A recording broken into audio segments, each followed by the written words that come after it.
যুক্তরাষ্ট্রের বিমান ও পর্যটন খাতে নতুন করে উদ্বেগ তৈরি হয়েছে, কারণ হোমল্যান্ড সিকিউরিটি বিভাগের প্রধান মার্ক ওয়েন মুলিন স্যাংচুয়ারি সিটি হিসেবে পরিচিত কিছু বিমানবন্দর থেকে কাস্টমস অ্যান্ড বর্ডার প্রোটেকশন কর্মকর্তাদের সরিয়ে নেয়ার হুমকি পুনর্ব্যক্ত করেছেন।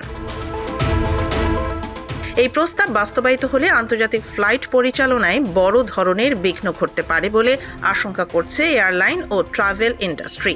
ইউএস ট্রাভেল অ্যাসোসিয়েশন জানিয়েছে, এমন সিদ্ধান্ত আন্তর্জাতিক ভ্রমণ ও পর্যটন খাতে ধ্বংসাত্মক প্রভাব ফেলতে পারে এবং অনেক শহরের অর্থনীতি ক্ষতিগ্রস্ত হতে পারে।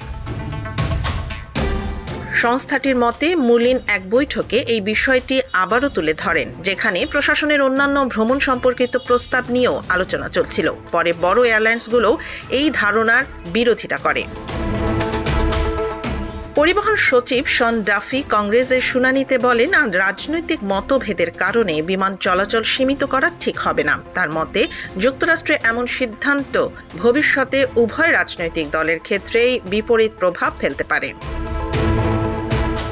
বিশেষজ্ঞদের মতে, স্যাংচুয়ারি সিটি বলতে সাধারণত সেই সব অঞ্চলকে বোঝানো হয় যেখানে অভিবাসন ও কাস্টমস আইন প্রয়োগে ফেডারেল সংস্থার সঙ্গে সীমিত সহযোগিতা করা হয়। যদিও এই বিষয়ে যুক্তরাষ্ট্রের নির্দিষ্ট কোনো একক সংজ্ঞা নেই এবং অতীতেও এ ধরনের উদ্যোগ আদালতে বাধার মুখে পড়েছে। এদিকে বিমান খাতের সংগঠন এয়ারলাইন্স ফর আমেরিকা জানিয়েছে, বিমানবন্দরগুলোতে সিবিপি কর্মী কমানো হলে যাত্রী পরিষেবা, কার্গো পরিবহন এবং আন্তর্জাতিক পর্যটনে বড় ধরনের ব্যাঘাত ঘটবে। পরিস্থিতি কোন দিকে যাবে তা এখনও স্পষ্ট নয়। তবে নতুন এই প্রস্তাবকে কেন্দ্র করে যুক্তরাষ্ট্রের ভ্রমণ খাতে অনিশ্চয়তা আরও বাড়ছে।